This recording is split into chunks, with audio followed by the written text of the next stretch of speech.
नमस्कार मंडळी, श्री स्वामी समर्थ. स्वामी समर्थ तुमच्या सर्वांच्या सर्व इच्छा आकांक्षा पूर्ण करो हीच मी स्वामींच्या चरणी प्रार्थना करते आणि आपल्या आजच्या व्हिडिओला सुरुवात करते. गुरुवार कोजागिरी पौर्णिमेला म्हणजे कोजागिरी पौर्णिमा ही गुरुवारी आलेली आहे. 16 ऑक्टोबरला कोजागिरी पौर्णिमेचा प्रारंभ रात्री 8:41 होणार आहे आणि या पौर्णिमेचा समाप्ती 17 ऑक्टोबरला होणार आहे. म्हणजे उदय तिथीनुसार ही पौर्णिमा 17 ऑक्टोबरलाच आपल्याला साजरी करायची आहे.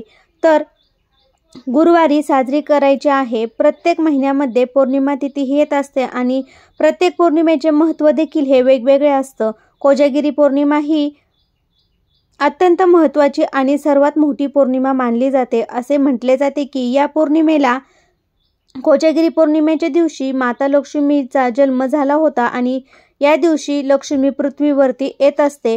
तिची सेवा उपासना करताना जी धनधान्य समृद्धी आणि प्रदान करत असते, इतकं महत्त्व या दिवसाला दिले जाते. तसेच या कोजागिरी पौर्णिमेच्या दिवशी पृथ्वीवरती अमृताचा वर्षाव होतो आणि म्हणूनच या दिवशी माता लक्ष्मी, भगवान विष्णू यांची पूजा देखील केली जाते. कुबेर देवता, चंद्रदेवता यांची देखील पूजा केली जाते. म्हणूनच या दिवशी आपण आपल्या घरात काही वस्तू खरेदी करून आणणे अत्यंत शुभ मानले जाते. या वस्तू आपल्याला घरात आणल्यामुळे माता लक्ष्मी ही आपल्या घरामध्ये साक्षात प्रसन्न होते आणि घरात सुख समृद्धी नांदते, घरात ऐश्वर्य नांदत असते आणि आपल्या घरामध्ये कधीच कशाची कमतरता भासत नाही. गुरुवारी कोजागिरी पौर्णिमा आलेली आहे. घरात आपल्याला ही एक वस्तू घेऊन यायची आहे. वस्तू आणणे घरात अखंड लक्ष्मी नांदून 7 पिढ्यांचे जे काही दारिद्र्य नष्ट होईल आणि ही वस्तू माता लक्ष्मीला आपल्या घराकडे खेचून आणल्याशिवाय राहणार नाही. त्यासाठी आपल्याला ही एक वस्तू जी आहे तर ती आपल्याला घरात आणायची आहे. तर आपण आजच्या व्हिडिओमध्ये याबद्दलची संपूर्ण माहिती पाहणार आहोत. तुम्ही चॅनलवरती नवीन असाल, आपल्या चॅनलला सबस्क्राईब केले नसेल तर पूजा हॉबी चॅनलला नक्की सबस्क्राईब करा आणि शेजारचं बेल आयकॉन देखील दाबा, म्हणजे जे काही नवनवीन व्हिडिओ मी अपलोड करेल त्याचे नोटिफिकेशन सर्वात अगोदर मिळेल. कोजागिरी पौर्णिमेच्या दिवशी सगळ्यात महत्त्वाची पहिली वस्तू म्हणजे आपल्याला घरामध्ये आणायची आहे ती म्हणजे माता लक्ष्मीचा फोटो. जर तुमच्या घरामध्ये अजूनही माता लक्ष्मीचा फोटो मूर्ती नसेल तर ती तुम्हाला खरेदी करून आणायची आहे. आता फोटो हा नक्कीच कसा असावा, तर हा फोटो घेताना आपल्याला माता लक्ष्मी कमळावर फुलावर मध्ये बसलेली असावी, म्हणजे कमळाच्या फुलामध्ये विराजमान असलेला फोटो आपल्याला आणायचा आहे.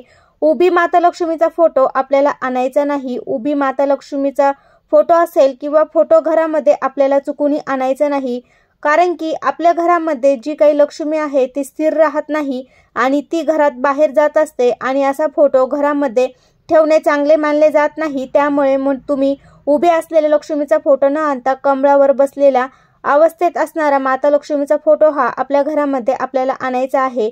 या दिवशी माता लक्ष्मीचा जन्म झाला होता. माता लक्ष्मी ही जागृत अवस्थेमध्ये पृथ्वीवरती येत असते आणि तिला प्रसन्न करून घेण्यासाठी आपल्याला हा असा एक फोटो जो आहे तर तो घरात खरेदी करून आणायचा आहे. घरामध्ये आपल्याला म्हणजे जो शंख असतो तर तो शंख देखील आपल्याला खरेदी करून आणायचा आहे.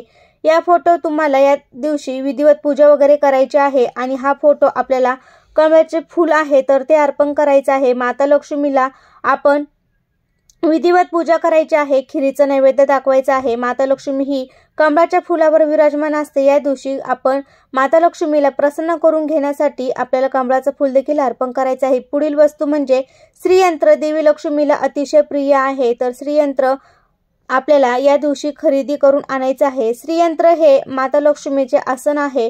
घरामध्ये आर्थिक स्थिती ही मजबूत होते आणि घरातील प्रत्येक व्यक्तीची प्रगती होते आणि म्हणून तुमच्या घरामध्ये अजूनही श्रीयंत्र नसेल तर ते तुम्हाला कोजागिरी पौर्णिमेच्या दिवशी घरामध्ये खरेदी करून आणायचं आहे. श्रीयंत्र आपण आणायचं आहे, तसं देवघरामध्ये ठेवून त्याची आपण विधिवत पूजा करायची आहे. आपल्याला कुठला त्याचा फायदा आहे, तर आपल्या घरामध्ये लक्ष्मी स्थिर राहते, तर आपण त्याची सेवा करायची आहे. कुंकुमार्चन हे करायचं आहे आणि हे श्रीयंत्र आपल्याला माता लक्ष्मी, भगवान विष्णूंचं आसन आहे, त्यामुळे आवर्जून आपल्याला हे घरामध्ये खरेदी करून आणायचं आहे. श्रीयंत्र आपल्या घरामध्ये असेल तर श्रीयंत्रावरती आपल्याला दर पौर्णिमेच्या दिवशी आपल्याला कुंकुमार्चन हे करायचं आहे किंवा आपल्या घरामध्ये चांगली गोष्ट ही घडत असते आणि घरामध्ये आर्थिक चणचण कधी भासत नाही। लक्ष्मी ही स्थिर राहते, मजबूत राहते आणि आपल्या घरामध्ये श्रीयंत्र असेल, आपल्या घरामध्ये कायम लक्ष्मी ही स्थिर राहते, त्यामुळे आणायचं आहे। तुम्हाला अजून एक वस्तू कोजागिरी पौर्णिमेच्या दिवशी खरेदी करून आणायचं आहे आणि ते वस्तू म्हणजे आपल्याला जो शंख असतो तो शंख आणायचा आहे आणि कवड्या ह्या माता लक्ष्मीला अतिशय प्रिय आहे। माता लक्ष्मीची उत्पत्ती ही समुद्र मंथनात झाली, त्याचमुळे समुद्र मंथनात झालेली आहे। कवड्या देवी लक्ष्मीला अतिशय प्रिय आहे, त्याची उत्पत्ती देखील समुद्रातून झालेली आहे। तर कवड्या घरी आपल्याला आणायच्या आहे। कवड्या घरी आणणं देवी लक्ष्मीची आपल्याला कृपा ही आपल्या घरावर कायम राहते आणि घरात धन धान्याची कधीही कमतरता भासत नाही। आता आपल्याला कवड्या तुम्ही आणल्यानंतर त्या तुम्हाला हळदीमध्ये पिवळ्या करून घ्यायच्या आहे आणि पिवळ्या करून तुम्हाला या दिवशी माता लक्ष्मी समोर तुम्हाला ठेवायच्या आहे। माता लक्ष्मी कुंकू आपण व्हायचं आहे, त्या कवड्यांना लाल कुंकू वाहून त्यांची पूजा वगैरे करून घ्यायची आहे। यानंतर पुढची वस्तू आहे ती म्हणजे चांदीचे नाणे। लक्ष्मीचे चांदीचे नाणे हे आपल्याला घरामध्ये आणायचे आहे, याने देखील माता लक्ष्मी प्रसन्न होते, हे देखील अतिशय शुभ मानले जाते। कोजागिरी पौर्णिमेच्या दिवशी तुमच्या घरात आपल्याला हे नाणे आणायचे आहे। तुमचे नशीब सुद्धा बदले, या दिवशी चांदीचे नाणे हे घरात आणणे अत्यंत शुभ मानले जाते। अनेक लक्ष्मी ही आहे तर ती आपल्यावर प्रसन्न होते।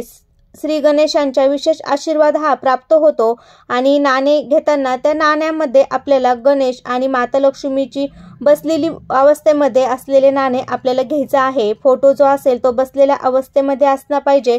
तर हे चांदीचे नाणं आहे तर ते घरी आणायचं आहे। यानंतर पुढची वस्तू आहे ती म्हणजे आपल्याला पितळीचे हत्ती। या दिवशी गज हत्ती असं म्हटलं जातं, ते अत्यंत शुभ मानले जाते। या दिवशी असे हत्ती घरी आणल्यास माता लक्ष्मी प्रसन्न होते आणि घरातील दारिद्र्य हे दूर होते आणि कुटुंबावर सुख शांती समृद्धी ऐश्वर नांदत असते। त्यामुळे गजलक्ष्मीची देखील आपल्याला या दिवशी घरामध्ये खरेदी करून आणायचे आहे।